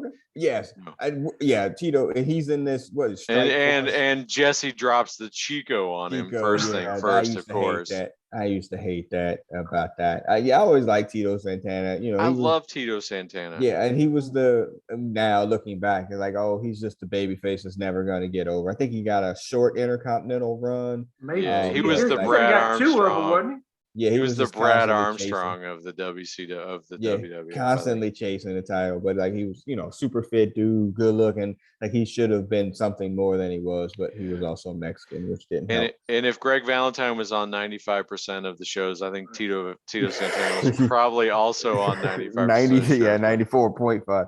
But I used to love me some Tito Santana. I was like, why does this guy always lose? What the? Now I know. Because he's Mexican. Because he's Mexican. And he got paid more. What was it? Let's finish the flying burrito. The flying burrito, and then he did the figure 4 too. He sure did. Damn. All right. 13, Bad News Brown. I was like, who the fuck is this? So Bad News Brown was strictly, this was Macho Man's current rival. Okay. Yeah. RIP 2007. I don't know anything about this dude.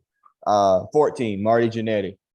It's the Oates, Garfunkel. That's so. I'm like, huh? That's so mean. He is the Oates, Garfunkel, Gibson, the Andrew Ridgely. Yeah. And I feel like narrowly avoided an RIP. Yeah, that sounds fair. Somebody himself, I think, is the story as well. He sucks. And then to send to my blood pressure boiling into whatever, they eliminate Ron Bass with a double drop kick. I saw that. I was like, throw my papers all over the place because I'm done. I was like, that's not gonna sit well. No, it did not. Fake ass Rock and Roll Express doing Rock and Roll Express moves. The Rockers are fake Rock and Roll Express. That didn't help anything. All right. Number 15, the Macho Man, RIP 2011. We get on a good run of death here. RIP 2011. What's so good about it? Oh. Well, just saying.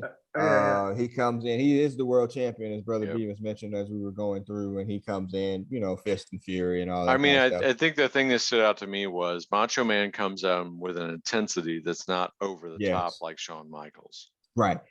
But also, and I think we probably all agree, before this, before when Macho first came in as a heel in WWF, it was like, I get it. Like, this dude is something else. That flying elbow drop, he's super athletic too. Man, Macho was good. And then they gimmicked him up, and it was like, and then they put him with Hogan, and we're gonna talk about that in a moment. All right. And then they put him in the top tier, which was at that point corrupted with the concept of the big man match, which is not what he does. So. Which he was also gonna have to put people over as well. He was putting Hogan over for the rest of his life, essentially after that.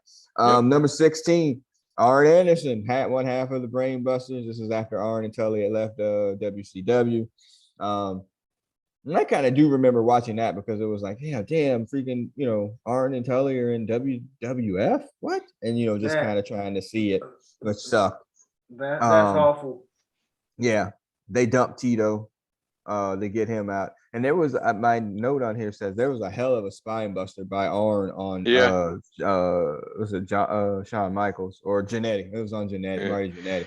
I don't think we've been keeping up, but since Ron Bass, we also the Honky Tonk Man got. Well, no, I think what was the last? The elimination last, I think. Andre. So Andre went out. Honky Tonk got eliminated by Bushwhacker Butch and Tito Santana. Then Ron Bass got the double drop kick out. Then Greg Valentine got thrown out by Macho Man. Okay. And Shawn Michaels got thrown out by Arn Anderson and Randy Savage. I don't know if that has happened at this point. And then the next, I think the next elimination hasn't happened yet because there's about to be a bunch of them by somebody who we don't care for. Yes. So 16-17 becomes the brand busters, Arn and Tully. We'll put these all on the table. Ain't nobody here on this podcast gonna be like, man, Tully Blanchard was whatever. We're all huge fans, or we're huge fans. Like, dude. Well, we're huge fans now of the fact that we hated him so well. Yeah, like Big Hutch might have loved his ass. Yeah, he loved it. Yeah, he lived his gimmick. Right. He played his gimmick perfectly. Yeah, he was Tully was an asshole all day, every day. Correct. And I liked him. I liked him getting beat up. Yeah, he talk about a heat getting heel. He took everything Dusty ever had in Jim Crockett Promotions. Everything. Yeah, wow. And again, I've heard the story that Arn Tully, the money wasn't right, so they left.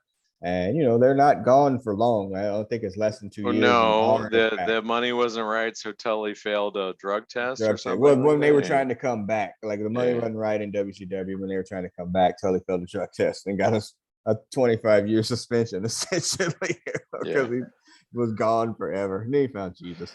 All right, number 18 is that dude. It's Hulk Hogan, y'all. We've already said our global. And then the worst part about this, he's not gonna win. The worst part though, this nigga eliminates 10 people from the Royal Rumble. A full third he eliminates. So the record for eliminations of people is for Hulk Hogan. Not good, just the worst. Perfect. Butch, Coco Beware. Did we miss Coco's entrance in here? Later on he comes like after 20. So Bushwhacker Luke comes in, he's in for a minute, and then so he's in for 3 minutes, at which point Hulk Hogan throws him and then Coco out. And then the Warlord's next, poses on the apron, steps in. Hogan chokes him out. I didn't know Warlord was even in WWF. In the middle of that, throws out both Arn and Tully, although they do get to work with him a little bit. And then throws out Bad News Brown, and then throws out Macho. Yeah, so so that is that what it is? Is like Bad News Brown and Macho Man are scuffling, and he throws them both out. Yes, and then that Macho comes back. He's all pissed off. Like, at that point, the ring is cleared, and it's just Hulk Hogan.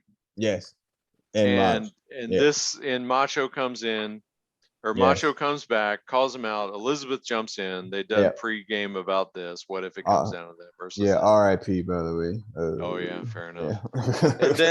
And then, like the funny thing again is like the eventual heel. Macho is the one that's like, okay, brother, I'll shake your hand. Holds out his hand, but Hogan has to be compelled to shake Macho Man's hand. Look in the crowd. Okay. And then for a while, it's just Hogan. And then, but hold that thought. Okay. So the Mega Powers, which is what this was. Yep. Right? Yep. Complete ripoff from Nikita and Dusty. 100% ripoff. Like, this is all that is. That was a complete ripoff of the superpowers. Can we safely say that the WWF is your DC? Yeah, that's fair. Yeah. Oh yeah, I tried to make that point up front. I think the WWF is all of our DC. Yeah. Well, that's fair. Well, So that's fair. Yeah, that's fair. But that's a complete ripoff. Man, come on. I mean, and again, at the 89, like Dusty and Nikita probably hadn't been together for. I mean, shit, Dusty's probably only like 6 months from being here too at this point. Oh yeah, so, he's going to make an appearance in this podcast series. Yeah, on WWE. Yeah, so he's very close to being here too. So, yeah. All right. So, Hulk Hogan comes in and cleans a bunch of people. Coco Beware comes out. I have a note on there too. Like, I mean, I remember Coco Beware from watching stuff with our Aunt Vieta as well. You know, it was before the bird gimmick and all that. He was the black babyface. Like that's who Coco Beware was. He would get beat up by Jimmy Hart and all of Hart's the Hart. What was that little short dude's name? The English dude, or was that, Bill Dundee, Bill Dundee, Australian yes. Bill Dundee, yeah, yeah, and get beat up from like we would. I mean, like I remember Coco Beware before the bird gimmick. Warlord, which we talked about, was 21. I never knew he was in WWF. He gets eliminated. I think the quickest elimination ever. I think it said on Wikipedia until something later. Yeah, and he poses on the ring, steps in, and Hogan clotheslines him out. Yeah. Yeah, and Liz is 2003 RIP after the little pose down or whatever. So yeah, RIP Liz.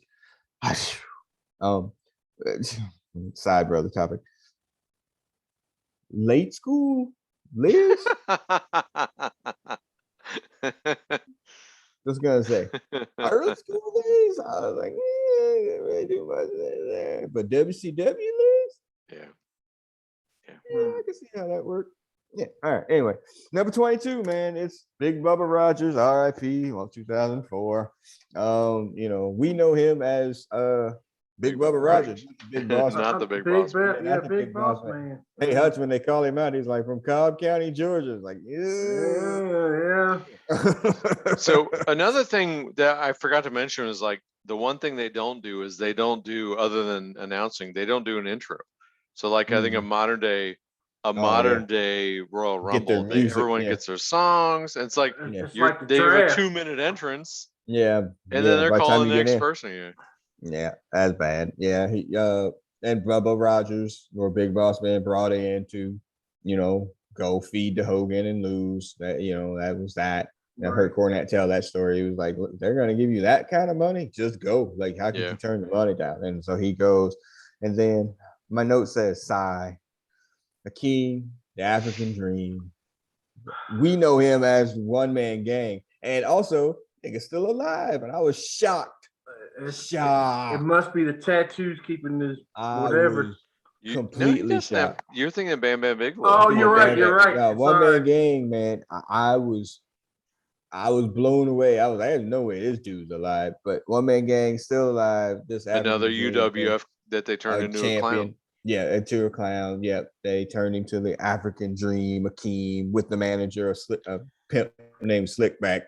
And so this is another shot at Dusty, right? Because he's the African Dream instead of the American Dream. Oh, really? Yeah. And he talks like Dusty.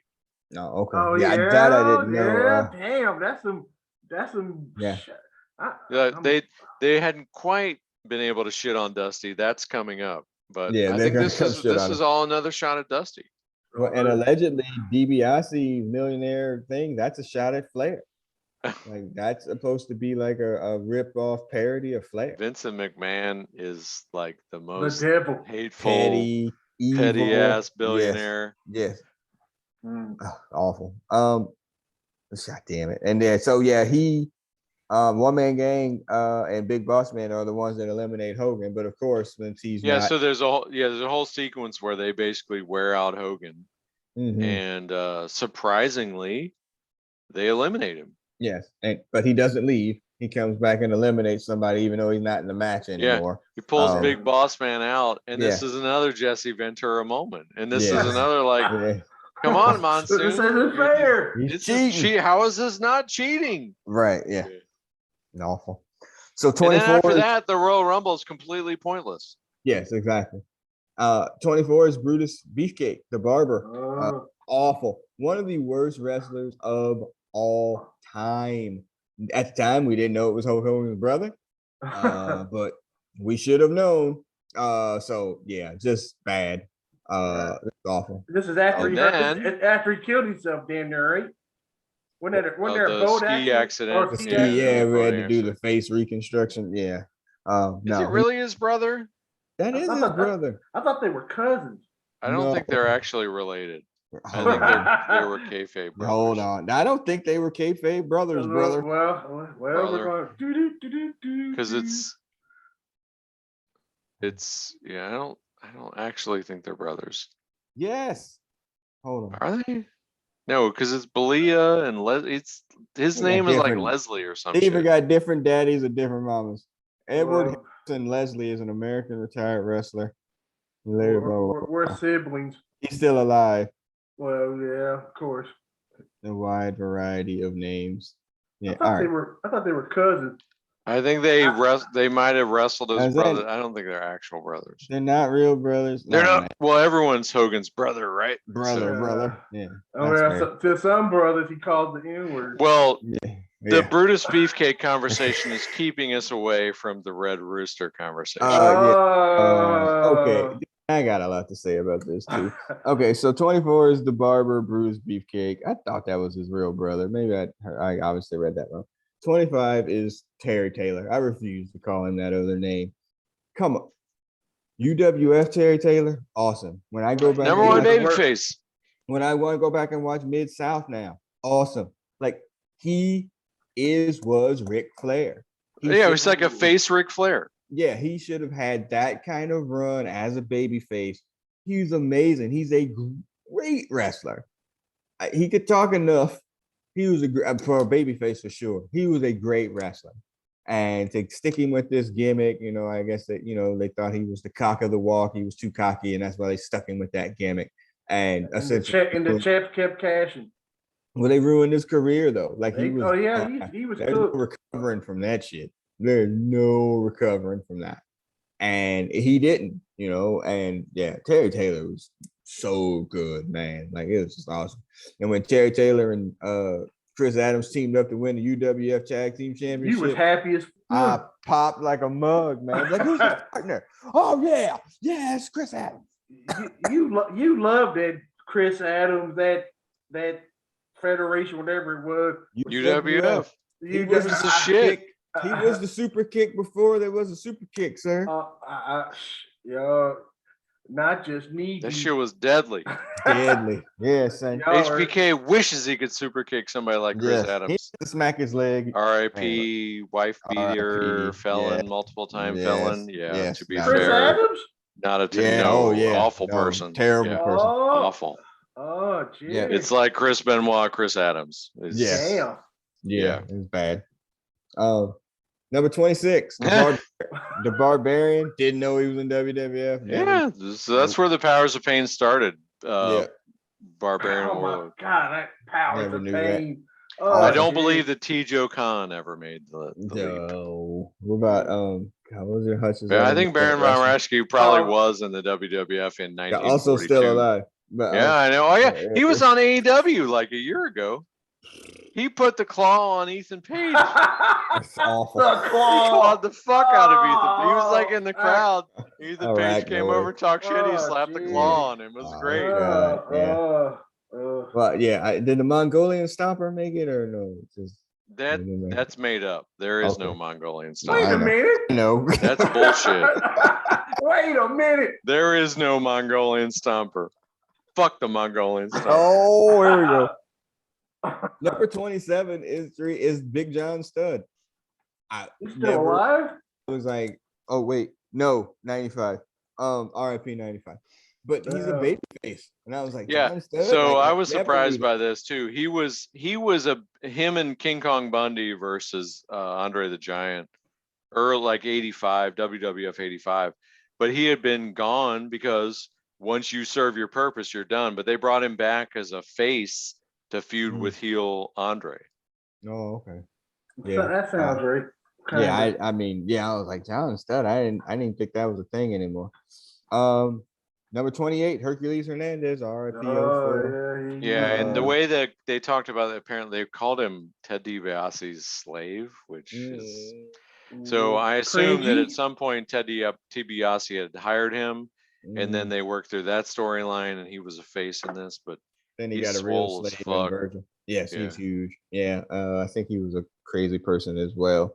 Number 29, Rick Martel, also the second half of Strike Force. Yeah, at this point, body like a freaking just all jacked up. Tito's tag. This is for the model. He was still a baby face. Yeah, it was. I mean, good. Good. But the one thing I knew about Rick Martel is he tapped out and lost the AWA championship to Stan Hansen. Oh, what it was? When you're a baby face and you submit, that is not No, there He is ain't no coming back. Mongolian Stomper. I don't care what you put up. That was a name you put on a put high on a card just Right. to talk shit. There is no such thing as the The Mongolian Mongolian Stomper. Stomper is real, like No, Bigfoot. that's a lie. Like that is Bigfoot. a That's lie. a whole ass lie. Yeah, I agree. Nice. Bigfoot's That's real funny. too. No, good grief. And then number 30 is Ted DiBiase. Okay, I have a bunch of notes here. Wait, did you miss? There was a whole storyline about how he bought this slot. Did you see that? Oh yes, with Slick and Akeem and the Big Boss Man. Yes, he bought the so he last swindled spot in Slick. Yes. To get apparently, but the Big Boss Man and Akeem were only 22 and 23. It's not like he could have bought like Andre's slot or some shit like that. But yeah, that means more fighting.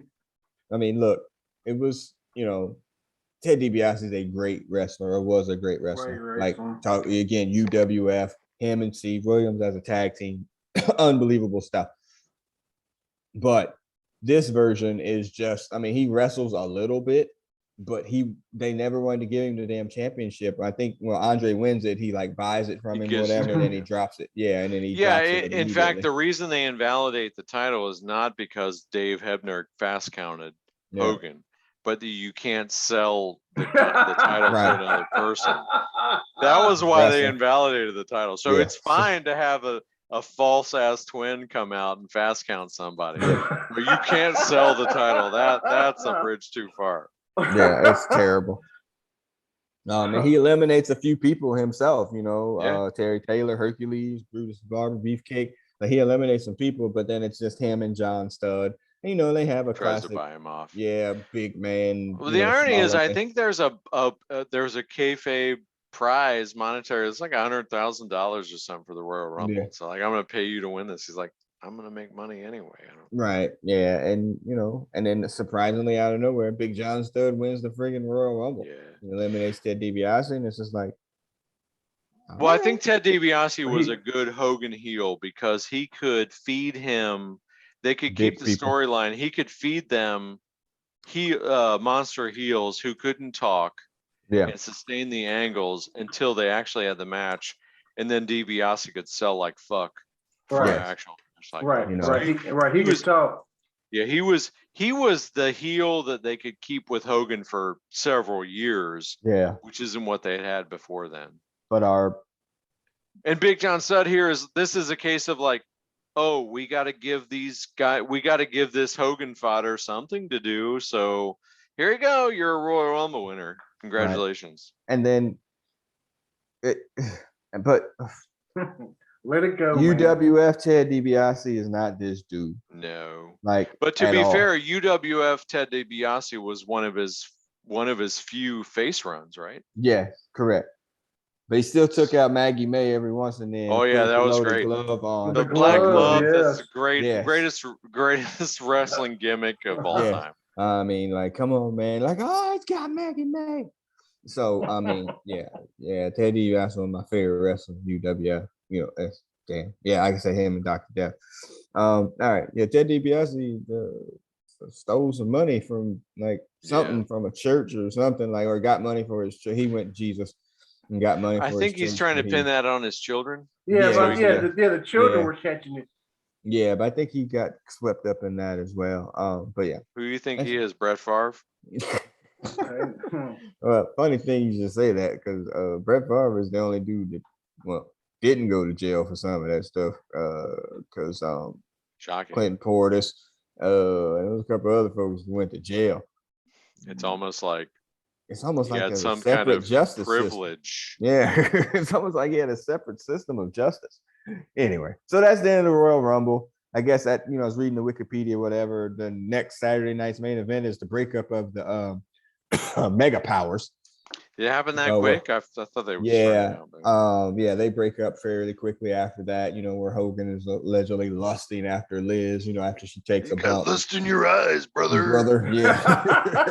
Oh, and then that breaks him up, and then of course Hogan goes on to win a championship because that's all freaking Macho Man did was put fucking Hogan over, and he never put him over, as far as I know. Okay, so I mean that's our first of this group of 9. We will jump into WCW next episode, And I think that's it's actually February probably going. 1989, right? Yeah, that's probably going to be sadder, because This we was know. pretty sad. Well, the RIPs probably won't be as bad, but it's going to be sadder because we know what it was a year before. Like that's what's going to hurt. Like it's like, damn, man, they had these dudes and these dudes, and what happened to this? And why? What? Who the fuck is? Like that's gonna hurt. Like so, I'm gonna go back and watch that. I think there's a match on there where Flair and Steamboat go Broadway and go 60 minutes or something like that. We can't do that, but so I'm sure it's the best match on the card. So we'll pick one of those for the watch along. But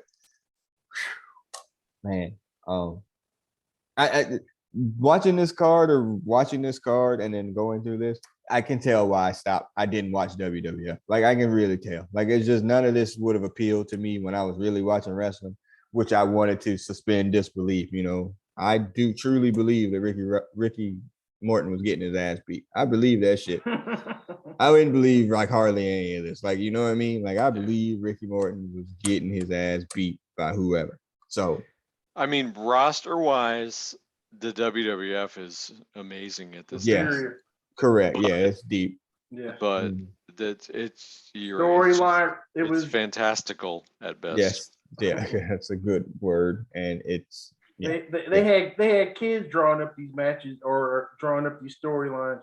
And that's fine. And that's what it was made for. Like I said, when you saw that crowd shot, it was full of kids, like in the first few rows, which is what it's made for. And I think that's still the audience that they're trying to appeal to.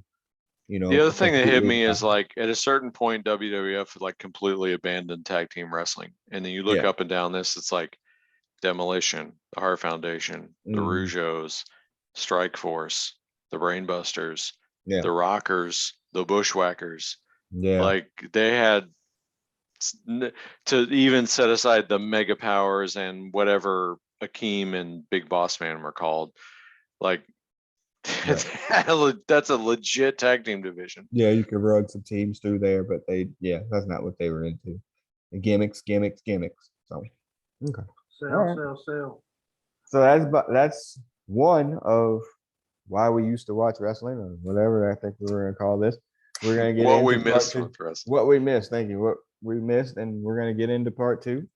After that, watch a little WCW. I said again, a good portion of these podcasts that we do, we're like, damn, we're fucking shitting on our childhood. I feel that that's going to happen in episode 2, just a little bit. Yeah, it's gonna bother me as much. It's gonna be a little more painful. It's gonna be more painful on the other side. Yeah. So remember, you can find this podcast on SoundCloud, iTunes, Stitcher, Google Play. If you're watching on YouTube, you can rate and subscribe. That's it. All right. So just real brief business here. There will be a Doctor Strange review coming up here very shortly. Who sees it and whatever. Once there's 2 people that have 4 sets of eyes on it, that's when that review is going to come. So I'm seeing it tomorrow night.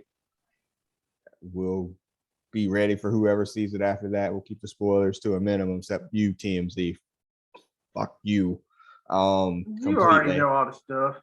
I really don't, but I know something huge, and it pisses me off that I know it. So, so we'll do that, and then we'll move forward from there. So, as the producer of this podcast, I'm signing off. Brother Magnum BB, sign off. We'll see you down south whenever. Yes. Yeah, that's right. We're going down south, y'all. Get some. We're leaving Connecticut. Yeah, we're gonna get some old school racism. We're going to Bad Street, Atlanta, GA. That's bad too. I hate the Freebirds, by the way. Just I love Terry Gordy, hate everybody else. But we'll get to it later. Hutch, go ahead and sign off. Don't get fired. You mean the stars of the Highlander movie? Yeah, that's it. Sure. May the 4th be with you. Yeah, may the 4th be with y'all. We'll see you on the other side. Peace. See you. Good job. Good effort. You have to press stop, bro. I'm looking for it. I'm damn near. Where the hell is it go?